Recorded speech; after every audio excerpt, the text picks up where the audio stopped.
Welcome back to my YouTube channel.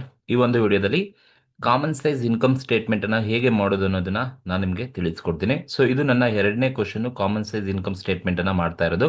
So ಇದು BCom ಅಥವಾ BBA 6 semester ಅಲ್ಲಿ ಯಾರಿದ್ದೀರಾ ಅವರಿಗೆ ಮ್ಯಾನೇಜ್ಮೆಂಟ್ ಅಕೌಂಟಿಂಗ್ ಅಲ್ಲಿ unit second financial statement analysis and interpretations ಅಲ್ಲಿ common size income statement section B ಗೆ ಕೇಳ್ತಕ್ಕಂಥ ಒಂದು ಕ್ವಶನ್ಸ್.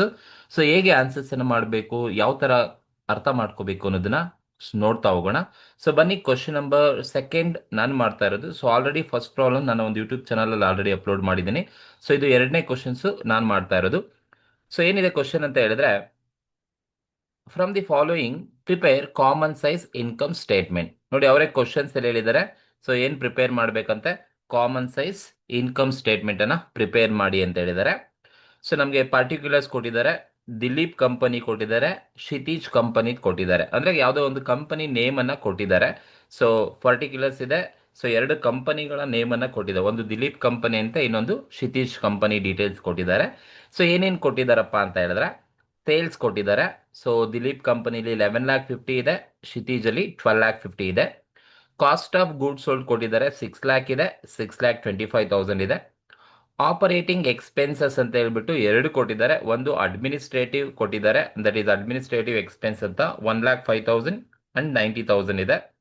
ಸೆಲ್ಲಿಂಗ್ ಎಕ್ಸ್ಪೆನ್ಸಸ್ ಕೊಟ್ಟಿದ್ದಾರೆ, 90,000 ಇದೆ, 1,25,000 ಇದೆ. ಸೊ ಇವೆರಡು ಆಪರೇಟಿಂಗ್ ಎಕ್ಸ್ಪೆನ್ಸಸ್ ಕ್ವಶನ್ ಅಲ್ಲೇ ಕೊಟ್ಟಿರೋದು. ನೆಕ್ಸ್ಟ್ ನಾನ್ ಆಪರೇಟಿಂಗ್ ಎಕ್ಸ್ಪೆನ್ಸಸ್ ಕೊಟ್ಟಿದ್ದಾರೆ. Interest paid is a non operating expenses. 70,000 Dilip ಕಂಪನಿಲಿ ಇದೆ, 60,000 ಕ್ಷಿತಿಜ್ ಕಂಪನಿಲಿ ಕೊಟ್ಟಿದ್ದಾರೆ. ಅಂಡ್ ಇನ್ಕಮ್ ಟ್ಯಾಕ್ಸ್ ಕೊಟ್ಟಿದ್ದಾರೆ, 50% ದಿಲೀಪ್ ಕಂಪನಿಲಿದೆ ಅಂಡ್ ಕ್ಷಿತಿಜ್ ಕಂಪನಿಲಿ 50% ಕೊಟ್ಟಿದ್ದಾರೆ. ಸೊ ಈ ಒಂದು ಇನ್ಫಾರ್ಮೇಶನ್ಸ್ ಅನ್ನ ಯೂಸ್ ಮಾಡಿಕೊಂಡು ಸೊ ನಮ್ಗೆ ಹೇಳಿದರೆ ಕಾಮನ್ ಸೈಜ್ ಇನ್ಕಮ್ ಸ್ಟೇಟ್ಮೆಂಟ್ ಅನ್ನ ಪ್ರಿಪೇರ್ ಮಾಡಿ ಅಂತ ಹೇಳಿದ್ದಾರೆ. ಸೊ ನೋಡಿ, ಕಾಮನ್ ಸೈಜ್ ಇನ್ಕಮ್ ಸ್ಟೇಟ್ಮೆಂಟ್ ಅಥವಾ ಕಂಪ್ಯಾರಿಟಿವ್ ಇನ್ಕಮ್ ಸ್ಟೇಟ್ಮೆಂಟ್ ಕೇಳಿದ್ರೆ ಅದು ಸೆಕ್ಷನ್ ಬಿ ಗೆ ಬರ್ತಕ್ಕಂಥದ್ದು. ಸೊ ಬನ್ನಿ, ಇಲ್ಲಿ ಇನ್ಕಮ್ ಸ್ಟೇಟ್ಮೆಂಟ್ ಅನ್ನ ಯಾವ ತರ ಮಾಡಬೇಕು, ಯಾವ ತರ ಫಾರ್ಮೇಟ್ ಹಾಕೋಬೇಕು ಅಂತ ನೋಡ್ತಾ ಹೋಗೋಣ. ಇನ್ಕಮ್ ಸ್ಟೇಟ್ಮೆಂಟ್ ಅನ್ನ ಮಾಡ್ತೀರಾ ಅಂತ ಹೇಳಿದ್ರೆ ಈ ತರ ಕಾಲಮ್ಸ್ ಹಾಕೊಳ್ಳಿ. First common size income statement ಅಂತ ಹೆಡಿಂಗ್ ಹಾಕೊಂಡು ಫಸ್ಟ್ ಕಾಲಮ್ ಪರ್ಟಿಕ್ಯುಲರ್ಸ್. ನೆಕ್ಸ್ಟ್ ನಿಮಗೆ ಎರಡು ಕಂಪನಿಗಳ ನೇಮ್ ಕೊಟ್ಟಿದ್ದಾರೆ ಅಥವಾ ಎರಡು ವರ್ಷಗಳ ಬೇಕಾದ್ರೂ ಕೊಡ್ಬೋದು, ಯಾವ್ದು ಕೊಟ್ಟಿದ್ದಾರೋ ಅದನ್ನ ತಗೊಳ್ಳಿ. ಸೊ ಇಲ್ಲಿ ದಿಲೀಪ್ ಕಂಪನಿ ಕೊಟ್ಟಿದ್ದಾರೆ, ದಿಲೀಪ್ ಕಂಪನಿದು ಅಮೌಂಟ್ ಇದೆ. So that is amount column Dilip ಕಂಪನಿಲಿ. ಈ ಅಮೌಂಟ್ಗೆ ನಾವು ಪರ್ಸೆಂಟೇಜ್ ಅನ್ನ ಕ್ಯಾಲ್ಕುಲೇಷನ್ಸ್ ಅನ್ನ ಮಾಡಬೇಕು. ಅದೇ ತರ ಕ್ಷಿತಿಜ್ ಕಂಪನಿಲಿ ಅಮೌಂಟ್ ಅವರೇ ಕೊಟ್ಟಿದ್ದಾರೆ, ಆ ಅಮೌಂಟ್ಗೆ ನಾವು ಪರ್ಸೆಂಟೇಜ್ ಅನ್ನ ಮಾಡಬೇಕು. ಕಾಮನ್ ಸೈಜ್ ಅಲ್ಲಿ ಅವ್ರು ಕೊಟ್ಟಿರೋ ಅಮೌಂಟ್ಗೆ ನಾವು ಪರ್ಸೆಂಟೇಜಸ್ ಅನ್ನ ಕ್ಯಾಲ್ಕುಲೇಷನ್ಸ್ ಅನ್ನ ಮಾಡ್ಕೊಂಡು ಹೋಗ್ಬೇಕಾಗುತ್ತೆ. ಸೊ ಇದು ಇನ್ಕಮ್ ಸ್ಟೇಟ್ಮೆಂಟ್ ನಾವು ಮಾಡ್ತಾ ಇರೋದು. ಸೊ ಇನ್ಕಮ್ ಸ್ಟೇಟ್ಮೆಂಟ್ ಅನ್ನ ಮಾಡಬೇಕಾದ್ರೆ ಫಸ್ಟ್ ನೀವು ಏನ್ ತಗೋಬೇಕಪ್ಪ ಅಂತ ಹೇಳಿದ್ರೆ, ಸೊ ಯಾವಾಗಲೂ ಕೂಡ ಇನ್ಕಮ್ ಸ್ಟೇಟ್ಮೆಂಟ್ ಅನ್ನ ಮಾಡಬೇಕಾದ್ರೆ ಸೊ ನೀವೇನ್ ತಗೋಬೇಕು ಅಂತ ಹೇಳಿದ್ರೆ, ಫಸ್ಟ್ ಸೇಲ್ಸ್ ತಗೋಬೇಕು. ಕ್ವಶನ್ ಅಲ್ಲಿ ಸೇಲ್ಸ್ ಕೊಟ್ಟಿದಾರ ನೋಡಿ, ಸೇಲ್ಸ್ ಕೊಟ್ಟಿದ್ದಾರೆ. ಸೊ ಸೇಲ್ಸ್ ದಿಲೀಪ್ ಕಂಪನಿಲಿ ಎಷ್ಟಿದೆಯಪ್ಪ ಅಂದ್ರೆ 11,50,000 ದಿಲೀಪ್ ಕಂಪನಿಲಿ ಇದೆ. ಅಂಡ್ ಕ್ಷಿತಿಜ್ ಕಂಪನಿ 12,50,000 ಅವರೇ ಕೊಟ್ಟಿದ್ದಾರೆ, ಸೇಲ್ಸ್ ಕೊಟ್ಟಿದ್ದಾರೆ. ನೋಡಿ, ಒಂದು ಗೊತ್ತಿರಬೇಕು, ಈಗ ಸೇಲ್ಸ್ಗೆ ಎಷ್ಟು ಪರ್ಸೆಂಟೇಜ್ ಇರುತ್ತೆ ಅಂತ ಹೇಳಿದ್ರೆ, ಕಾಮನ್ ಸೈಜ್ ಮಾಡಬೇಕಾದ್ರೆ ಯಾವಾಗಲೂ ಕೂಡ ಸೇಲ್ಸ್ ಅನ್ನ ನಾವು ಬೇಸ್ ಆಗಿ ತಗೋಬೇಕು. ಕಾಮನ್ ಸೈಜ್ ಮಾಡ್ಬೇಕಾದ್ರೆ ಸೇಲ್ಸ್ ಈಸ್ ಬೇಸ್. ನಾವು ಪರ್ಸೆಂಟೇಜ್ ಅನ್ನ ಯಾವುದೇ ಪರ್ಸೆಂಟೇಜ್ ಕ್ಯಾಲ್ಕುಲೇಟ್ ಮಾಡಬೇಕು ಅಂದ್ರೆ ಸೇಲ್ಸ್ ಮೇಲೆನೆ ಕ್ಯಾಲ್ಕುಲೇಷನ್ಸ್ ಮಾಡಬೇಕು. ಹಾಗಾಗಿ ಸೇಲ್ಸ್ ಬೇಸ್ ಆಗಿ ಕನ್ಸಿಡರ್ ಮಾಡ್ತೀವಿ. ಸೊ ಬೇಸ್ ಅಂತ ಬಂದಾಗ ಸೇಲ್ಸ್ ನ ಪರ್ಸೆಂಟೇಜು ಯಾವಾಗಲೂ ಕೂಡ 100% ಇರುತ್ತೆ. ಕಾಮನ್ ಸೈಜ್ ಇನ್ಕಮ್ ಸ್ಟೇಟ್ಮೆಂಟ್ ಅಲ್ಲಿ ಮಾತ್ರ ಸೇಲ್ಸ್ ನ ಪರ್ಸೆಂಟೇಜು 100% ಇರುತ್ತೆ. ಸೊ ನೀವು ಡೈರೆಕ್ಟ್ ಆಗಿ 100% ತಗೊಳ್ಳಿ, because that is a base. ನಾವು ಯಾವುದೇ ಪರ್ಸೆಂಟೇಜ್ ನ ಕ್ಯಾಲ್ಕುಲೇಟ್ ಮಾಡಬೇಕು ಅಂದ್ರೆ ಸೇಲ್ಸ್ ಮೇಲೆನೆ ಮಾಡಬೇಕು. ಹಾಗಾಗಿ ಸೇಲ್ಸ್ ನ percentage common size income statement ಅಲ್ಲಿ 100% ಇರುತ್ತೆ. ಸೊ ಆಯಾ ಕಂಪನಿಗಳಲ್ಲಿ ಸೇಲ್ಸ್ ಎಷ್ಟಿದೆ ಅಮೌಂಟ್ ಬರ್ಕೊಳ್ಳಿ, 100% ಅನ್ನ ತಗೊಳ್ಳಿ ಡೈರೆಕ್ಟ್ ಆಗಿ. ಸೇಲ್ಸ್ ಅಲ್ಲಿ ನೀವು ಏನ್ ಲೆಸ್ ಮಾಡ್ಬೇಕಪ್ಪ ಅಂತ ಹೇಳಿದ್ರೆ, ಸೇಲ್ಸ್ ಅಲ್ಲಿ ಏನ್ ಲೆಸ್ ಮಾಡಬೇಕು ಅಂದ್ರೆ cost of good sold. Cost of good sold that is COGS ಅಂತ ಕರಿತೀವಿ. COGS ಕ್ವಶನ್ ಅಲ್ಲಿ ಕೊಟ್ಟಿದಾರ ಅಂತ ಹೇಳಿದ್ರೆ, ಸೊ ನೋಡಿ, cost of good sold question ಅಲ್ಲೇ ಕೊಟ್ಟಿದ್ದಾರೆ. ದಿಲೀಪ್ ಕಂಪನಿಲಿ 6 lakh rupees ಇದೆ ಅಂಡ್ ಕ್ಷಿತಿಜ್ ಕಂಪನಿಲಿ 6,25,000 rupees ಇದೆ. ನೋಡಿ ಇದು ಅಮೌಂಟ್, ನೋಡಿ ಇದು ಅಮೌಂಟ್ ಅವರು ಕ್ವಶನ್ ಅಲ್ಲೇ ಕೊಟ್ಟಿರೋದು. ದಿಲೀಪ್ ಕಂಪನಿಲಿ 6 lakh cost of goods sold ಇದೆ, ಕ್ಷಿತಿಜ್ ಅಲ್ಲಿ 6,25,000 ಇದೆ. ಈ ಅಮೌಂಟ್ಗೆ ನಾವು ಪರ್ಸೆಂಟೇಜಸ್ ಅನ್ನ ಕ್ಯಾಲ್ಕುಲೇಷನ್ಸ್ ಮಾಡಬೇಕು. ಹೇಗೆ ಕ್ಯಾಲ್ಕುಲೇಷನ್ಸ್ ಮಾಡ್ತೀರಾ ಅಂದ್ರೆ ಪರ್ಸೆಂಟೇಜ್. ಸೊ ನೋಡಿ, 6 lakh cost of goods sold ಎಷ್ಟಿದೆ ದಿಲೀಪ್ ಕಂಪನಿಲಿ ಅಂದ್ರೆ 6 ಅಮೌಂಟ್ ಇರೋದು 6 lakh ಡಿವೈಡೆಡ್ ಬೈ ಬೇಸ್ ಬಂದು ಸೇಲ್ಸ್. ಸೊ ಹಾಗಾಗಿ ಡಿವೈಡೆಡ್ ಬೈ ಸೇಲ್ಸ್ 11,50,000 ಇಂಟು 100 ಮಾಡ್ಕೋಬೇಕು. ಸೊ ನೀವು ಪರ್ಸೆಂಟೇಜ್ ಮಾಡ್ತಾ ಇದೆ ಅಂದ್ರೆ, ಸೊ ಈಗ ಕಾಸ್ಟ್ ಆಫ್ ಗೂಡ್ಸ್ ಸೋಲ್ಡ್ ಎಷ್ಟಿದೆಯಪ್ಪ ಅಂದ್ರೆ ದಿಲೀಪ್ ಕಂಪನಿಲಿ 6 lakh ಇದೆ. So 6 lakh divided by sales ಬಂದು ಬೇಸ್ ಆಗಿರುತ್ತೆ, ಹಾಗಾಗಿ 11,50,000 ಬೇಸ್ ಇಂಟು 100 ಮಾಡಿದ್ರೆ ಸೊ ನಿಮಗೆ ಎಷ್ಟು ಪರ್ಸೆಂಟೇಜ್ ಬರುತ್ತೆ ಅಂತ ಹೇಳಿದ್ರೆ, ಸೊ 52.17% ನನಗೆ ಸಿಗುತ್ತೆ. ದಟ್ ಈಸ್ ಪರ್ಸೆಂಟೇಜ್ ಅನ್ನ ಕ್ಯಾಲ್ಕುಲೇಷನ್ಸ್ ಅನ್ನ ಮಾಡಬೇಕು ಅಂದ್ರೆ COGS ಹೇಗೆ ನೀವು ಪರ್ಸೆಂಟೇಜ್ ಮಾಡಿದೆ ಅಂದ್ರೆ 6 lakh ಡಿವೈಡೆಡ್ ಬೈ 11,50,000 ಇಂಟು 100 ಮಾಡ್ಕೊಳ್ಳಿ, ನಿಮಗೆ 52.17% ಸಿಗುತ್ತೆ. ಇದು ದಿಲೀಪ್ ಕಂಪನಿದಾಯ್ತು.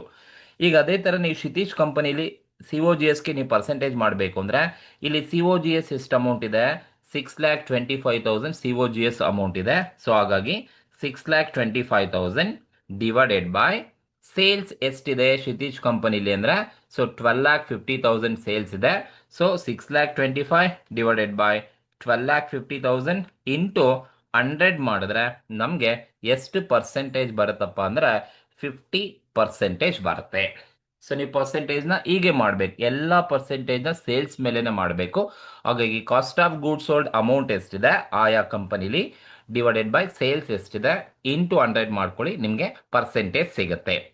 ಸೊ ಈಗ ನೀವು ಸೇಲ್ಸ್ ಅಲ್ಲಿ less COGS cost of goods ಸೋಲ್ಡ್ನ ಲೆಸ್ ಮಾಡಬೇಕು. ಆಗ ಲೆಸ್ ಮಾಡಿದಾಗ ನಿಮಗೆ ಬರ್ತಕ್ಕಂಥದ್ದು ಗ್ರಾಸ್ ಪ್ರಾಫಿಟ್ ಅಂತ ಕರಿತೀವಿ, ಗ್ರಾಸ್ ಪ್ರಾಫಿಟ್. ಸೊ ನೋಡಿ, ಲೆಸ್ ಮಾಡ್ಬೇಕಾದ್ರೆ ಬರೀ ಅಮೌಂಟ್ ಮಾತ್ರ ಲೆಸ್ ಮಾಡಿ, ಪರ್ಸೆಂಟೇಜ್ನ ಲೆಸ್ ಮಾಡಬೇಡಿ. ಪರ್ಸೆಂಟೇಜ್ನ ಮೆಥಡ್ ಪ್ರಕಾರ ಕ್ಯಾಲ್ಕುಲೇಟ್ ಮಾಡೋಣ. ಸೊ ಈಗ ಮೊದಲನೇ ಕಾಲಮ್ ಅಲ್ಲಿ ನೋಡಿ, ದಿಲೀಪ್ ಕಂಪನಿಲಿ 11,50,000 ಸೇಲ್ಸ್ ಅಲ್ಲಿ minus cost of goods sold 6 lakh rupees ಹೋದ್ರೆ ನನಗೆ ಇನ್ನ ಬ್ಯಾಲೆನ್ಸ್ ಎಷ್ಟು ಬರುತ್ತೆ ಗ್ರಾಸ್ ಪ್ರಾಫಿಟ್ ಅಂದ್ರೆ 5,50,000 ನನಗೆ ಗ್ರಾಸ್ ಪ್ರಾಫಿಟ್ ಬರುತ್ತೆ. ಸೊ ಈ ಗ್ರಾಸ್ ಪ್ರಾಫಿಟ್ಗೆ ನಾನು ಪರ್ಸೆಂಟೇಜ್ ಮಾಡಬೇಕು ಅಂದ್ರೆ 5,50,000 gross profit amount divided by sales amount ಎಷ್ಟಿದೆ, ಸೇಲ್ಸ್ 11,50,000 ಸೇಲ್ಸ್ ಅಮೌಂಟ್ ಇಂಟು 100 ಮಾಡಿದ್ರೆ ನಿಮಗೆ ಗ್ರಾಸ್ ಪ್ರಾಫಿಟ್ಗೆ ಪರ್ಸೆಂಟೇಜ್ ಸಿಗುತ್ತೆ. ಈಗ 5,50,000 ಗ್ರಾಸ್ ಪ್ರಾಫಿಟ್ ಅಮೌಂಟ್ ಏನಿದೆ, this is 5,50,000 divided by sales amount 11,50,000 into 100 ಮಾಡಿದ್ರೆ ನಿಮಗೆ ಗ್ರಾಸ್ ಪ್ರಾಫಿಟ್ ಎಷ್ಟು ಬರುತ್ತಪ್ಪ ಅಂತ ಹೇಳಿದ್ರೆ, ಸೊ 47.83% ಸಿಗುತ್ತೆ. 826 ಇದೆ, ಥರ್ಡ್ ಡಿಜಿಟ್ 5 ಎಬೋ 5 ಇದೆ ಅಂದ್ರೆ ರೌಂಡ್ ಅಪ್ ಮಾಡ್ಕೊಳ್ಳಿ ಸೆಕೆಂಡ್ ಡಿಜಿಟ್ ಅನ್ನ. ಸೊ 83 ನಮಗೆ ಸಿಗುತ್ತೆ, 47.83% ಸಿಗುತ್ತೆ. ನೆಕ್ಸ್ಟ್ ಈಗ ಕ್ಷಿತಿಜ್ ಕಂಪನಿಗೆ ಬನ್ನಿ. ಸೊ ಇಲ್ಲಿ ಸೇಲ್ಸ್ ಬಂದು 12,50,000 ಇದೆ. ಸೊ 12,50,000 ಮೈನಸ್ 6,25,000 ನಾವು ಲೆಸ್ ಮಾಡಿದ್ರೆ ನನಗೆ ಗ್ರಾಸ್ ಪ್ರಾಫಿಟ್ ಎಷ್ಟು ಬರುತ್ತೆ ಅಂದ್ರೆ 6,25,000 ಗ್ರಾಸ್ ಪ್ರಾಫಿಟ್ ಬರುತ್ತೆ. ಈಗ ಇದಕ್ಕೆ ನೀವು ಪರ್ಸೆಂಟೇಜ್ ಮಾಡಬೇಕು ಅಂದ್ರೆ same 6,25,000 divided by sales amount 12,50,000 into 100 ಮಾಡಿದ್ರೆ ನಮಗೆ 50% ಸಿಗುತ್ತೆ. Same amount 6,25,000 divided by 12,50,000 into 100 ಮಾಡಿದ್ರೆ ನಮಗೆ ಗ್ರಾಸ್ ಪ್ರಾಫಿಟ್ ಪರ್ಸೆಂಟೇಜ್ ಬಂದು ಕ್ಷಿತಿಜ್ ಕಂಪನಿಲಿ 50% ಸಿಗುತ್ತೆ. ಇದು ಗ್ರಾಸ್ ಪ್ರಾಫಿಟ್ ಇರ್ತಕ್ಕಂಥದ್ದು. ಸೊ ಈಗ ನೀವು ಗ್ರಾಸ್ ಪ್ರಾಫಿಟ್ ಬಂದಾದ್ಮೇಲೆ ಈ ಗ್ರಾಸ್ ಪ್ರಾಫಿಟ್ ಅಲ್ಲಿ ನೀವು ಏನ್ ಲೆಸ್ ಮಾಡ್ಬೇಕಪ್ಪ ಅಂತ ಹೇಳಿದ್ರೆ, ಗ್ರಾಸ್ ಪ್ರಾಫಿಟ್ ಅಲ್ಲಿ less operating expenses. So operating expense ನ ಲೆಸ್ ಮಾಡ್ಬೇಕು. ಯಾವ್ದು ಆಪರೇಟಿಂಗ್ ಎಕ್ಸ್ಪೆನ್ಸಸ್ ಕ್ವಶನ್ ಅಲ್ಲಿ ಕೊಟ್ಟಿದ್ದಾರೆ ಅಂದ್ರೆ ನೋಡಿ, ಆಪರೇಟಿಂಗ್ ಎಕ್ಸ್ಪೆನ್ಸಸ್ ಅವರೇ ಕೊಟ್ಟಿದ್ದಾರೆ. ಒಂದು ಅಡ್ಮಿನಿಸ್ಟ್ರೇಟಿವ್ ಎಕ್ಸ್ಪೆನ್ಸ್ ಅಂತ ಹೇಳಿದ್ದಾರೆ ಅವರೇ ಕ್ವಶನ್ ಅಲ್ಲಿ, that is administrative expenses first year ಅಲ್ಲಿ 1,05,000 ದಿಲೀಪ್ ಕಂಪನಿಲಿ ಇದೆ ಅಂಡ್ ಕಂಪನಿಲಿ 90,000 ಇದೆ. ಸೊ ಇದು ಆಪರೇಟಿಂಗ್ ಎಕ್ಸ್ಪೆನ್ಸಸ್, ಅಡ್ಮಿನಿಸ್ಟ್ರೇಟಿವ್ ಎಕ್ಸ್ಪೆನ್ಸಸ್ ಇರ್ತಕ್ಕಂಥದ್ದು. ಸೊ ಈಗ ಇದಕ್ಕೆ ನಾವು ಪರ್ಸೆಂಟೇಜ್ ಮಾಡಬೇಕು ಅಂದ್ರೆ, ಈಗ ಅಡ್ಮಿನಿಸ್ಟ್ರೇಟಿವ್ ಎಕ್ಸ್ಪೆನ್ಸಸ್ ಎಷ್ಟಿದೆಯಪ್ಪ ದಿಲೀಪ್ ಕಂಪನಿಲಿ ಅಂದ್ರೆ 1,05,000 ಇದೆ. So 1,05,000 divided by sales amount ಎಷ್ಟಿದೆ ದಿಲೀಪ್ ಕಂಪನಿಲಿ 11,50,000 ಇದೆ ಇಂಟು 100 ಮಾಡಿದ್ರೆ ನಿಮ್ಗೆ ಎಷ್ಟು ಪರ್ಸೆಂಟ್ ಬರುತ್ತಪ್ಪ ಅಂತ ಹೇಳಿದ್ರೆ, ಸೊ 9.13% ನಮ್ಗೆ ಸಿಗುತ್ತೆ. ಸೊ ಇದು ದಿಲೀಪ್ ಕಂಪನಿಗೆ ಅಡ್ಮಿನಿಸ್ಟ್ರೇಟಿವ್ ಎಕ್ಸ್ಪೆನ್ಸ್ ನ ಪರ್ಸೆಂಟೇಜ್. ಅದೇ ತರ ಕ್ಷಿತಿಜ್ ಕಂಪನಿಗೆ ಬಂದ್ರೆ ಸೊ ಇಲ್ಲಿ ಎಷ್ಟಿದೆ ಅಡ್ಮಿನಿಸ್ಟ್ರೇಟಿವ್ ಎಕ್ಸ್ಪೆನ್ಸಸ್ ಅಂತ ಹೇಳಿದ್ರೆ 90,000 ಅಡ್ಮಿನಿಸ್ಟ್ರೇಷನ್ ಎಕ್ಸ್ಪೆನ್ಸ್ ಇದೆ, ಡಿವೈಡೆಡ್ ಬೈ ಸೇಲ್ಸ್ ಬಂದು 12,50,000 ಇದೆ, ಇಂಟು 100 ಮಾಡಿದ್ರೆ ಅವ್ರಿಗೆ ಎಷ್ಟು ಪರ್ಸೆಂಟ್ ಬರುತ್ತಪ್ಪ ಅಂದ್ರೆ 7.2% ನಮಗೆ ಸಿಗುತ್ತೆ. So administrative expenses divided by sales amount into 100 ಮಾಡಿದ್ರೆ ನಿಮಗೆ ಪರ್ಸೆಂಟೇಜ್ ಸಿಗುತ್ತೆ. ಸೊ ಒನ್ಸ್ ಅಡ್ಮಿನಿಸ್ಟ್ರೇಟಿವ್ ಎಕ್ಸ್ಪೆನ್ಸ್ ಆದ್ಮೇಲೆ ಇನ್ಯಾವುದನ್ನ ಆಪರೇಟಿಂಗ್ ಎಕ್ಸ್ಪೆನ್ಸಸ್ ಇದೆಯಾ ಅಂದ್ರೆ ಕ್ವಶನ್ ನೋಡಿ, ಸೆಲ್ಲಿಂಗ್ ಎಕ್ಸ್ಪೆನ್ಸಸ್ ಕೊಟ್ಟಿದ್ದಾರೆ.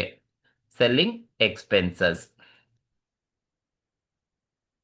ಎಕ್ಸ್ಪೆನ್ಸಸ್ ದಿಲೀಪ್ ಕಂಪನಿಲಿ ಅಂತ ಹೇಳಿದ್ರೆ 90,000 ದಿಲೀಪ್ ಕಂಪನಿಲಿದೆ. ಕ್ಷಿತಿಜ್ ಕಂಪನಿಲಿ 1,25,000 ಸೆಲ್ಲಿಂಗ್ ಎಕ್ಸ್ಪೆನ್ಸಸ್ ಇದೆ. ಸೊ ಈ ಸೆಲ್ಲಿಂಗ್ ಎಕ್ಸ್ಪೆನ್ಸಸ್ಗೆ ನೀವು ಪರ್ಸೆಂಟೇಜ್ ಮಾಡಬೇಕು ಅಂದ್ರೆ ಈಗ ನೋಡಿ, selling expenses 90,000 divided by sales ಎಷ್ಟಿದೆ ದಿಲೀಪ್ ಕಂಪನಿಲಿ 11,50,000 ಇಂಟು 100 ಮಾಡಿದ್ರೆ ನಿಮಗೆ ಎಷ್ಟು ಪರ್ಸೆಂಟೇಜ್ ಸಿಗುತ್ತಪ್ಪ ಅಂದ್ರೆ 7.83% ನಿಮಗೆ ಸಿಗುತ್ತೆ. ಅದೇ ತರ ಕ್ಷಿತಿಜ್ ಕಂಪನಿಗೆ ಬನ್ನಿ. ಸೊ ಸೆಲ್ಲಿಂಗ್ ಎಕ್ಸ್ಪೆನ್ಸಸ್ ಬಂದು 1,25,000 ಇದೆ. ಸೊ 1,25,000 ಡಿವೈಡೆಡ್ ಬೈ ಸೇಲ್ಸ್ ಬಂದು 12,50,000 ಇದೆ. ಸೊ 12,50,000 ಇಂಟು 100 ಮಾಡಿದ್ರೆ ಎಷ್ಟು ಪರ್ಸೆಂಟೇಜ್ ಬರುತ್ತೆ ಅಂದ್ರೆ 10% ಸಿಗುತ್ತೆ. 10% ಸಿಗುತ್ತೆ. ಸೊ ಇನ್ಯಾವುದನ್ನ ಆಪರೇಟಿಂಗ್ ಎಕ್ಸ್ಪೆನ್ಸಸ್ ಇದೆಯಾ ಅಂತ ಹೇಳಿದ್ರೆ ಕ್ವಶನ್ ಅಲ್ಲಿ ಕೊಟ್ಟಿಲ್ಲ, ಬರೀ ಎರಡೇ ಅಡ್ಮಿನಿಸ್ಟ್ರೇಟಿವ್ ಮತ್ತೆ ಸೆಲ್ಲಿಂಗ್ ಕೊಟ್ಟಿದ್ದಾರೆ. ಸೊ ಹಾಗಾಗಿ ನಾವು ಒನ್ಸ್ ನಮಗೆ ಗ್ರಾಸ್ ಪ್ರಾಫಿಟ್ ಏನ್ ಬರುತ್ತೆ, ಸೊ ಗ್ರಾಸ್ ಪ್ರಾಫಿಟ್ ಏನ್ ಬರುತ್ತೆ, ಸೊ ಈ ಗ್ರಾಸ್ ಪ್ರಾಫಿಟ್ ಬಂದಾದ್ಮೇಲೆ ಈ ಗ್ರಾಸ್ ಪ್ರಾಫಿಟ್ ಅಲ್ಲಿ ಲೆಸ್ ನಾವು ಆಪರೇಟಿಂಗ್ ಎಕ್ಸ್ಪೆನ್ಸಸ್ ಅನ್ನ ಲೆಸ್ ಮಾಡಬೇಕು. ಸೊ ಈಗ ನೋಡಿ, ಲೆಸ್ ಮಾಡ್ಬೇಕಾದ್ರೆ ಅಮೌಂಟ್ ಮಾತ್ರ ಲೆಸ್ ಮಾಡಿ. ಸೊ ಈಗ ಫಸ್ಟ್ ದಿಲೀಪ್ ಕಂಪನಿಲಿ ಗ್ರಾಸ್ ಪ್ರಾಫಿಟ್ ಎಷ್ಟಿದೆಯಪ್ಪ ಅಂತ ಹೇಳಿದ್ರೆ 5,50,000 ಇದೆ. ಈ 5,50,000 ಅಲ್ಲಿ ಲೆಸ್ ಆಪರೇಟಿಂಗ್ ಎಕ್ಸ್ಪೆನ್ಸಸ್ ಇವೆರಡು ಲೆಸ್ ಮಾಡಿ, ಅಂದ್ರೆ 1,05,000 ಇದೆ ಮತ್ತೆ 90,000 ಇದೆ, ಎರಡು ನಾವು ಲೆಸ್ ಮಾಡಿದ್ರೆ ನಮಗೆ ಎಷ್ಟು ಬರುತ್ತಪ್ಪ ಅಂದ್ರೆ 3,55,000 ದಿಲೀಪ್ ಕಂಪನಿಲಿ ಬರುತ್ತೆ. ಸೊ ಇದನ್ನ ನಾವೇನಂತ ಕರಿತೀವಿ ಅಂದ್ರೆ ಲೆಸ್ ಮಾಡಿದ್ರೆ ಬರೋದು ಆಪರೇಟಿಂಗ್ ಪ್ರಾಫಿಟ್. ಜಿಪಿ ನಲ್ಲಿ ಆಪರೇಟಿಂಗ್ ಎಕ್ಸ್ಪೆನ್ಸಸ್ ಅನ್ನ ಲೆಸ್ ಮಾಡಿದಾಗ ಬರ್ತಕ್ಕಂಥದ್ದು ಆಪರೇಟಿಂಗ್ ಪ್ರಾಫಿಟ್ ಅಂತ ಕರಿತೀವಿ. 3,55,000 ದಿಲೀಪ್ ಕಂಪನಿಲಿ ಬರುತ್ತೆ. ಸೊ ಇದಕ್ಕೆ ಎಷ್ಟು ಪರ್ಸೆಂಟೇಜ್ ಮಾಡಬೇಕು, ಎಷ್ಟು ಪರ್ಸೆಂಟೇಜ್ ಬರುತ್ತೆ ಅಂತ ಹೇಳಿದ್ರೆ same as it is 3,55,000 operating profit amount divided by sales amount ಬಂದು ಎಷ್ಟಿದೆ ದಿಲೀಪ್ ಕಂಪನಿಲಿ 11,50,000 ಇದೆ.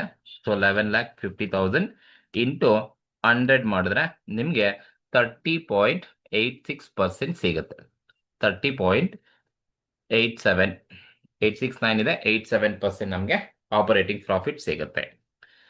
ಸೊ ಅದೇ ತರ ಈಗ ಕ್ಷಿತಿಜ್ ಕಂಪನಿಗೆ ಬಂದ್ರೆ ಸೊ ಗ್ರಾಸ್ ಪ್ರಾಫಿಟ್ ಎಷ್ಟಿದೆ 6,25,000 ಇದೆ. ಸೊ 6,25,000 ಅಲ್ಲಿ ಮೈನಸ್ ನೀವೇನ್ ಲೆಸ್ ಮಾಡಬೇಕು, ಸೊ ಆಪರೇಟಿಂಗ್ ಎಕ್ಸ್ಪೆನ್ಸಸ್ ಇವೆರಡು ಲೆಸ್ ಮಾಡಿ. ಸೊ ಒಂದು 90,000 ಇದೆ, ಸೊ ಇನ್ನೊಂದು 1,25,000 ಇದೆ, ಎರಡು ಲೆಸ್ ಮಾಡಿದ್ರೆ ನನಗೆ ಬರ್ತಕ್ಕಂಥದ್ದು ಆಪರೇಟಿಂಗ್ ಪ್ರಾಫಿಟ್ ಬಂದು 4,10,000 ಸಿಗುತ್ತೆ. 4,10,000 ನನಗೆ ಸಿಗುತ್ತೆ. ಸೊ ಈಗ ಇದಕ್ಕೆ 4,10,000ಗೆ ಪರ್ಸೆಂಟೇಜ್ ಹೇಗೆ ಮಾಡ್ತೀರಾ, same as it is 4,10,000 operating profit divided by sales amount 12,50,000 into 100 ಮಾಡಿದ್ರೆ ನಮಗೆ 32.8% ನಮಗೆ ಸಿಗುತ್ತೆ. 32.8% ನಮಗೆ ಸಿಗುತ್ತೆ. ಸೊ ಇದು ಆಪರೇಟಿಂಗ್ ಪ್ರಾಫಿಟ್ ಅಂತ ಕರಿತೀವಿ. ಸೊ ಈ ಆಪರೇಟಿಂಗ್ ಪ್ರಾಫಿಟ್ಗೆ ನಾವೇನ್ ಮಾಡಬೇಕು ಅಂದ್ರೆ ಆಡ್ ನಾನ್ ಆಪರೇಟಿಂಗ್ ಇನ್ಕಮ್ ಕೊಟ್ಟಿದ್ರೆ ಆಡ್ ಮಾಡಬೇಕು. ಬಟ್ ಇಲ್ಲಿ ನಾನ್ ಆಪರೇಟಿಂಗ್ ಇನ್ಕಮ್ ಇದೆಯಾ ಅಂತ ಹೇಳಿದ್ರೆ ಇಲ್ಲ, ಇರೋದೇನು ನಾನ್ ಆಪರೇಟಿಂಗ್ ಎಕ್ಸ್ಪೆನ್ಸಸ್. ಇನ್ಕಮ್ ಕೊಟ್ಟಿದ್ರೆ ಆಡ್ ಮಾಡ್ತಿದ್ದೆ, ಬಟ್ ನಾನ್ ಆಪರೇಟಿಂಗ್ ಎಕ್ಸ್ಪೆನ್ಸ್ ಕೊಟ್ಟಿದ್ದಾರೆ. ಸೊ ಹಾಗಾಗಿ ನಾನೇನ್ ಮಾಡಬೇಕು ಅಂದ್ರೆ ಲೆಸ್ ನಾನ್ ಆಪರೇಟಿಂಗ್ ಎಕ್ಸ್ಪೆನ್ಸಸ್. ನಾನ್ ಆಪರೇಟಿಂಗ್ ಎಕ್ಸ್ಪೆನ್ಸಸ್ ಅನ್ನ ನಾವು ಲೆಸ್ ಮಾಡಬೇಕು. ಸೊ ಯಾವುದು ನಾನ್ ಆಪರೇಟಿಂಗ್ ಎಕ್ಸ್ಪೆನ್ಸಸ್ ಕ್ವಶನ್ ಅಲ್ಲಿ ಕೊಟ್ಟಿದ್ದಾರೆ ಅಂದ್ರೆ ಅವ್ರು ಹೇಳಿದ್ದಾರೆ ನಾನ್ ಆಪರೇಟಿಂಗ್ ಎಕ್ಸ್ಪೆನ್ಸ್ ಅಲ್ಲಿ ಇಂಟ್ರೆಸ್ಟ್ ಪೇಯ್ಡ್ ಇದೆ ಅಂತ ಹೇಳಿದ್ದಾರೆ. Interest paid is a non operating expenses. Dilip ಕಂಪನಿಲಿ 70,000 ಕೊಟ್ಟಿದ್ದಾರೆ, ಕ್ಷಿತಿಜ್ ಕಂಪನಿಲಿ 60,000 ಕೊಟ್ಟಿದ್ದಾರೆ. ಸೊ ಇದಕ್ಕೆ ನೀವು ಪರ್ಸೆಂಟೇಜ್ ಮಾಡಬೇಕು ಅಂದ್ರೆ, ಸೊ ಈಗ ಇಂಟ್ರೆಸ್ಟ್ ಪೇಯ್ಡ್ ಇಲ್ಲಿ ಅಮೌಂಟ್ ಎಷ್ಟಿದೆ 70,000 ಇದೆ. So 70,000 interest paid amount divided by Dilip ಕಂಪನಿಯಲ್ಲಿ ಸೇಲ್ಸ್ ಎಷ್ಟಿದೆ 11,50,000 ಇದೆ. ಸೊ 11,50,000 ಇಂಟು 100 ಮಾಡಿದ್ರೆ ಸೊ ನಮಗೆ ಎಷ್ಟು ಪರ್ಸೆಂಟೇಜ್ ಬರುತ್ತಪ್ಪ ಅಂತ ಹೇಳಿದ್ರೆ 6.08% ನಮಗೆ ಸಿಗುತ್ತೆ. ಸೇಮ್ ಅದೇ ತರ ನೀವು ಕ್ಷಿತೀಶ್ ಕಂಪನಿಗೆ ಬಂದ್ರೆ ಇಂಟ್ರೆಸ್ಟ್ ಪೇಯ್ಡ್ ಬಂದು 60,000 ಕೊಟ್ಟಿದ್ದಾರೆ. 60,000 ಡಿವೈಡೆಡ್ ಬೈ ಸೇಲ್ಸ್ ಅಮೌಂಟ್ ಬಂದು 12,50,000 ಇಂಟು 100 ಮಾಡಿದ್ರೆ ನಿಮಗೆ 4.8% ಸಿಗುತ್ತೆ. 4.8% ಸಿಗುತ್ತೆ. ಸೊ ಈಗ ನೀವು ಆಪರೇಟಿಂಗ್ ಪ್ರಾಫಿಟ್ ಅಲ್ಲಿ ಲೆಸ್ ನಾನ್ ಆಪರೇಟಿಂಗ್ ಎಕ್ಸ್ಪೆನ್ಸಸ್ ಅನ್ನ ನೀವು ಲೆಸ್ ಮಾಡಬೇಕು. ಸೊ ಲೆಸ್ ಮಾಡಿದಾಗ ಬರ್ತಕ್ಕಂಥ ಅಮೌಂಟ್ ಅನ್ನ ನಾವೇನಂತ ಕರಿತೀವಿ ಅಂದ್ರೆ profit before tax. Profit before tax ಅಂತ ಕರಿತೀವಿ. ಸೊ ಅಂದ್ರೆ 3 lakh ಲೆಸ್ ಮಾಡ್ಬೇಕಾದ್ರೆ ಅಮೌಂಟ್ ಮಾತ್ರ ಲೆಸ್ ಮಾಡಿ, ಪರ್ಸೆಂಟೇಜ್ ನ ಲೆಸ್ ಮಾಡಬೇಡಿ. 3,55,000 ದಿಲೀಪ್ ಕಂಪನಿಲಿ ಆಪರೇಟಿಂಗ್ ಪ್ರಾಫಿಟ್ ಇದೆ. ಈ 3,55,000 ಅಲ್ಲಿ -70,000. ಸೊ -70,000 ನಾನು ಲೆಸ್ ಮಾಡಿದ್ರೆ ಸೊ ನಮಗೆ ಬರ್ತಕ್ಕಂಥದ್ದು ಪ್ರಾಫಿಟ್ ಬಿಫೋರ್ ಟ್ಯಾಕ್ಸ್ 2,85,000 ನನಗೆ ಪ್ರಾಫಿಟ್ ಬಿಫೋರ್ ಟ್ಯಾಕ್ಸ್ ಸಿಗುತ್ತೆ. ಅದೇ ತರ ನಾನು ಕ್ಷಿತೀಶ್ ಕಂಪನಿಗೆ ಬಂದ್ರೆ ನನ್ನ ಹತ್ರ ಪ್ರಾಫಿಟ್ ಬಿಫೋರ್ ಟ್ಯಾಕ್ಸ್ ಎಸ್ಟೇಟಿಂಗ್ ಪ್ರಾಫಿಟ್ ಬಂದು 4,10,000 ಇದೆ. ಇದರಲ್ಲಿ ಮೈನಸ್ ನಾನ್ ಆಪರೇಟಿಂಗ್ ಎಕ್ಸ್ಪೆನ್ಸಸ್ 60,000 ಲೆಸ್ ಮಾಡಿದ್ರೆ ನನಗೆ ಪ್ರಾಫಿಟ್ ಬಿಫೋರ್ ಟ್ಯಾಕ್ಸ್ ಬಂದು 3,50,000 ಸಿಗುತ್ತೆ. ಸೊ ಈ ಪಿ ಬಿ ಟಿಗೆ ನೀವು ಪರ್ಸೆಂಟೇಜ್ ನ ಮಾಡ್ತೀರಾ ಅಂದ್ರೆ ಸೇಮ್ ಮೆಥಡ್ ಅನ್ನು ಅಪ್ಲೈ ಮಾಡಿ. ಸೊ ಪ್ರಾಫಿಟ್ ಬಿಫೋರ್ ಟ್ಯಾಕ್ಸ್ ಅಲ್ಲಿ ಇರೋ ಅಮೌಂಟ್ ಎಷ್ಟು 2,85,000 ಅಮೌಂಟ್ ಇದೆ. ಸೊ 2,85,000 ಡಿವೈಡೆಡ್ ಬೈ ಸೊ ಆ ಒಂದು ಕಂಪನಿಯಲ್ಲಿ ಸೇಲ್ಸ್ ಎಷ್ಟಿದೆ 11,50,000 ಇದೆ. ಸೊ 11,50,000 ಇಂಟು 100 ಮಾಡಿದ್ರೆ ನಿಮಗೆ 24.78% ಸಿಗುತ್ತೆ. 24.78% ನಮಗೆ ಸೊ ಪರ್ಸೆಂಟೇಜ್ ಸಿಗುತ್ತೆ. ಸೇಮ್ ಅದೇ ತರ ಕ್ಷಿತೀಶ್ ಕಂಪನಿಗೆ ಬಂದ್ರೆ ಸೊ ಪ್ರಾಫಿಟ್ ಬಿಫೋರ್ ಟ್ಯಾಕ್ಸ್ ಎಷ್ಟಿದೆಯಪ್ಪ ಅಂದ್ರೆ 3,50,000 ಇದೆ ಡಿವೈಡೆಡ್ ಬೈ ಕ್ಷಿತೀಶ್ ಕಂಪನಿಲಿ ಸೇಲ್ಸ್ ಇರೋದು 12,50,000 ಇಂಟು 100 ಮಾಡಿದ್ರೆ ಸೊ ನಿಮಗೆ 28% ಸಿಗುತ್ತೆ. 28% ಸಿಗುತ್ತೆ. ಸೊ ಈ ಪ್ರಾಫಿಟ್ ಬಿಫೋರ್ ಟ್ಯಾಕ್ಸ್ ಬಂದಾದ್ಮೇಲೆ ಸೊ ನೀವು ಏನ್ ಮಾಡ್ಬೇಕಪ್ಪ ಅಂತ ಹೇಳಿದ್ರೆ ಸೊ ಒನ್ಸ್ ನಿಮಗೆ ಪ್ರಾಫಿಟ್ ಬಿಫೋರ್ ಟ್ಯಾಕ್ಸ್ ಬಂದಾದ್ಮೇಲೆ ಲೆಸ್ ಇನ್ ಕೇಸ್ ಕ್ವಶನ್ ಅಲ್ಲಿ ಏನಾದ್ರು ಟ್ಯಾಕ್ಸ್ ಕೊಟ್ಟಿದ್ರೆ ನೀವು ಲೆಸ್ ಮಾಡಬೇಕು. ಸೊ ಲೆಸ್ ಇನ್ಕಮ್ ಟ್ಯಾಕ್ಸ್ ಕೊಟ್ಟಿದ್ರೆ ಲೆಸ್ ಮಾಡಬೇಕು. ಸೊ ಇಲ್ಲಿ ಕೊಟ್ಟಿದ್ದಾರೆ ಇನ್ಕಮ್ ಟ್ಯಾಕ್ಸ್ ಅಟ್ 50% ಅಂತ ಕ್ವಶನ್ ಅಲ್ಲಿ ಕೊಟ್ಟಿದ್ದಾರೆ. ಸೊ 50% ಯಾವುದ್ರ ಮೇಲೆ ಅಂತ ಹೇಳಿದ್ರೆ ಸೊ ಇಲ್ಲಿ ನಾನು ತೋರಿಸಿರ್ತೀನಿ. ಈಗ ದಿಲೀಪ್ ಕಂಪನಿಲಿ tax total profit before tax ಇರೋದು 2,85,000 ಇದೆ. ಈ 2,85,000 ಮೇಲೆ ನಾವು ಇಂಟು 50% ಮಾಡ್ಕೋಬೇಕು. 50% ಮಾಡಿದ್ರೆ ಅಂದ್ರೆ 2,85,000 ಅಲ್ಲಿ ಇಂಟು 50% ಮಾಡಿದ್ರೆ ಎಷ್ಟು ಬರುತ್ತೆ? ಸೊ 1,42,500 ಸಿಗುತ್ತೆ ದಿಲೀಪ್ ಕಂಪನಿಲಿ. ಅದೇ ತರ ನಾವು ಕ್ಷಿತೀಶ್ ಕಂಪನಿಯಲ್ಲೂ ಕೂಡ ಹಾಗೆ 50% ಮಾಡ್ಕೋಬೇಕು.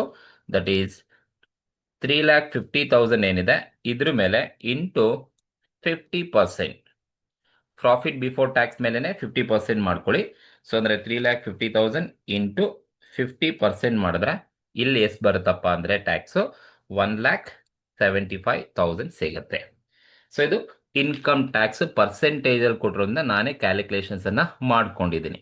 ಸೊ ಈ ತರ ನಾವೇ ಪರ್ಸೆಂಟೇಜ್ ಕೊಟ್ಟಾಗ ಕ್ಯಾಲ್ಕುಲೇಷನ್ ಮಾಡ್ಕೋಬೇಕು. ಈಗ ಈ ಇನ್ಕಮ್ ಟ್ಯಾಕ್ಸ್ಗೆ ನಾವು ಪರ್ಸೆಂಟೇಜ್ ನ ಕ್ಯಾಲ್ಕುಲೇಟ್ ಮಾಡೋಣ. ಈಗ ದಿಲೀಪ್ ಕಂಪನಿಲಿ 1,42,500 ಟ್ಯಾಕ್ಸ್ ಅಮೌಂಟ್ ಇದೆ ಡಿವೈಡೆಡ್ ಬೈ ಸೇಲ್ಸ್ ಬಂದು 11,50,000 ಇದೆ ಇಂಟು 100 ಮಾಡಿದ್ರೆ ನಮಗೆ ಎಷ್ಟು ಪರ್ಸೆಂಟೇಜ್ ಸಿಗುತ್ತಪ್ಪ ಅಂತ ಹೇಳಿದ್ರೆ 12.39% ದಿಲೀಪ್ ಕಂಪನಿಲಿ ಸಿಗುತ್ತೆ. ಸೊ ಅದೇ ತರ ನೀವು ಕ್ಷಿತೀಶ್ ಕಂಪನಿಗೆ ಹೋದ್ರೆ ಅಲ್ಲಿ ಟ್ಯಾಕ್ಸ್ ಇರೋದು 1,75,000 ಡಿವೈಡೆಡ್ ಬೈ ಸೇಲ್ಸ್ ಬಂದು 12,50,000 ಇಂಟು 100 ಮಾಡಿದ್ರೆ ಸೊ ಎಷ್ಟು ಪರ್ಸೆಂಟೇಜ್ ಬರುತ್ತಪ್ಪ ಅಂದ್ರೆ 14% ಸಿಗುತ್ತೆ. ಸೊ ಈಗ ಪ್ರಾಫಿಟ್ ಬಿಫೋರ್ ಟ್ಯಾಕ್ಸ್ ಅಲ್ಲಿ ಲೆಸ್ ಟ್ಯಾಕ್ಸ್ ಅನ್ನ ಲೆಸ್ ಮಾಡಿದ್ರೆ ನಿಮಗೆ ಬರ್ತಕ್ಕಂಥದ್ದು ಏನಪ್ಪಾ ಅಂದ್ರೆ net profit after tax. Net profit after tax ಅಂತ ಕರಿತೀವಿ. 2,85,000 ಅಲ್ಲಿ 1,42,500 ಹೋದ್ರೆ ನಮಗೆ ಇನ್ನು ಬ್ಯಾಲೆನ್ಸ್ ಬರೋದು 1,42,500 ಬರುತ್ತೆ. ಸೊ ಇಲ್ಲಿ 3,50,000 ನಲ್ಲಿ 1,75,000 ಹೋದ್ರೆ 1,75,000 ಬ್ಯಾಲೆನ್ಸ್ ಬರುತ್ತೆ. ಸೊ ಈಗ ಇದಕ್ಕೆ ನೀವು ಪರ್ಸೆಂಟೇಜ್ ಮಾಡ್ತೀರಾ ಅಂದ್ರೆ ಸೇಮ್ ಇಲ್ಲಿ ಎಷ್ಟಿದೆ 1,42,500 ಇದೆ ಡಿವೈಡೆಡ್ ಬೈ 11,50,000 ಇಂಟು 100 ಮಾಡಿದ್ರೆ ಸೊ 12.39% ಸಿಗುತ್ತೆ. ಸೇಮ್ ಇಲ್ಲಿ ಬಂದ್ರೆ ಸೊ 1,75,000 ಇದೆ, ಡಿವೈಡೆಡ್ ಬೈ ಸೇಲ್ಸ್ ಬಂದು 12,50,000 ಇಂಟು 100 ಮಾಡಿದ್ರೆ 14% ಬರುತ್ತೆ. ಸೊ ಇದು ಕಾಮನ್ ಸೈಜ್ ಇನ್ಕಮ್ ಸ್ಟೇಟ್ಮೆಂಟ್ ಅನ್ನ ಹೀಗೆ ಮಾಡಬೇಕು. ಸೊ ಫಸ್ಟ್ ಸೇಲ್ಸ್ ತಗೊಳ್ಳಿ, ಸೇಲ್ಸ್ ಅಲ್ಲಿ COGS ಹೋದ್ರೆ ಗ್ರಾಸ್ ಪ್ರಾಫಿಟ್ ಬರುತ್ತೆ. ಗ್ರಾಸ್ ಪ್ರಾಫಿಟ್ ಅಲ್ಲಿ ಆಪರೇಟಿಂಗ್ ಎಕ್ಸ್ಪೆನ್ಸ್ ಅನ್ನ ಕಳಿಬೇಕು, ಅಂದ್ರೆ selling and distribution, office and administration ಕೊಡ್ತಾರೆ. ಲೆಸ್ ಮಾಡಿದ್ರೆ ನಿಮ್ಗೆ ಆಪರೇಟಿಂಗ್ ಪ್ರಾಫಿಟ್ ಬರುತ್ತೆ. ಆಪರೇಟಿಂಗ್ ಪ್ರಾಫಿಟ್ಗೆ ನಾನ್ ಆಪರೇಟಿಂಗ್ ಇನ್ಕಮ್ ಕೊಟ್ಟಿದ್ರೆ ಆಡ್ ಮಾಡಿ, ನಾನ್ ಆಪರೇಟಿಂಗ್ ಎಕ್ಸ್ಪೆನ್ಸಸ್ ಕೊಟ್ಟಿದ್ರೆ ಲೆಸ್ ಮಾಡಿ. ಸೊ ಅವಾಗ ನಿಮಗೆ ಪ್ರಾಫಿಟ್ ಬಿಫೋರ್ ಟ್ಯಾಕ್ಸ್ ಬರುತ್ತೆ. ಆ ಪ್ರಾಫಿಟ್ ಬಿಫೋರ್ ಟ್ಯಾಕ್ಸ್ ಅಲ್ಲಿ ನೀವು ಟ್ಯಾಕ್ಸ್ ಅನ್ನ ಲೆಸ್ ಮಾಡಬೇಕು. ಡೈರೆಕ್ಟ್ ಆಗಿ ಅಮೌಂಟ್ ಕೊಟ್ಟರೆ ಡೈರೆಕ್ಟ್ ಆಗಿ ಲೆಸ್ ಮಾಡಿ. ಸೊ ಪರ್ಸೆಂಟೇಜ್ ಕೊಟ್ಟರೆ PBT ಮೇಲೆ ಅಷ್ಟು ಪರ್ಸೆಂಟೇಜ್ ನ ಮಾಡಿಕೊಂಡು ನೀವು ಟ್ಯಾಕ್ಸ್ ಅನ್ನ ಕ್ಯಾಲ್ಕುಲೇಟ್ ಮಾಡಿ. ಅವಾಗ ನಿಮಗೆ ನೆಟ್ ಪ್ರಾಫಿಟ್ ಆಫ್ಟರ್ ಟ್ಯಾಕ್ಸ್ ಬರುತ್ತೆ. ಬಟ್ ಇಲ್ಲಿ ಕಾಮನ್ ಸೈಜ್ ಅಲ್ಲಿ ಪರ್ಸೆಂಟೇಜ್ ಅನ್ನ ಕ್ಯಾಲ್ಕುಲೇಟ್ ಮಾಡಬೇಕಾದ್ರೆ ಸೇಲ್ಸ್ ಬೇಸ್ ಯಾವಾಗಲೂ ಕೂಡ ಕ್ವಶನ್ ಅಲ್ಲಿ ಸೇಲ್ಸ್ ಇಸ್ ಎ ಬೇಸ್ ಆಗಿರುತ್ತೆ. ಸೊ ಹಾಗಾಗಿ ಸೇಲ್ಸ್ ನ ಪರ್ಸೆಂಟೇಜ್ ಯಾವಾಗಲೂ 100% ಇರುತ್ತೆ. ನೆಕ್ಸ್ಟ್ ನೀವು ಯಾವುದೇ ಐಟಮ್ಗೆ ಪರ್ಸೆಂಟೇಜ್ ಮಾಡಬೇಕು ಅಂದ್ರೂ ಕೂಡ ಸೇಲ್ಸ್ ಇಂದನೇ ಮಾಡಬೇಕು. Like COGS divided by sales into 100, gross profit divided by sales into 100, administration divided by sales into 100, selling divided by sales into 100, interest divided by sales into 100, PBT divided by sales into 100, so tax divided by sales into 100 ಎಲ್ಲ sales ಇಂದಾನೆ ಮಾಡಬೇಕಾಗುತ್ತೆ. Okay, so ಈ ಒಂದು questions ಇರ್ತಕ್ಕಂಥ answers ಇದು. So ಈ ಒಂದು questions ಅಲ್ಲಿ ಏನಾದ್ರು ನಿಮಗೆ ಡೌಟ್ ಇದ್ರೆ ಕಮೆಂಟ್ ಮೂಲಕ ತಿಳಿಸಿ. ಸೊ ಹಾಗೆ ಈ ಒಂದು ವಿಡಿಯೋ ನಿಮ್ಗೆ ಇಷ್ಟ ಆಗಿದ್ರೆ ಶೇರ್ ಮಾಡಿ, ಲೈಕ್ ಮಾಡಿ, ಕಮೆಂಟ್ ಮಾಡಿ, ಹಾಗೆ ಸಬ್ಸ್ಕ್ರೈಬ್ ಕೂಡ ಮಾಡ್ಕೊಳ್ಳಿ. Thank you.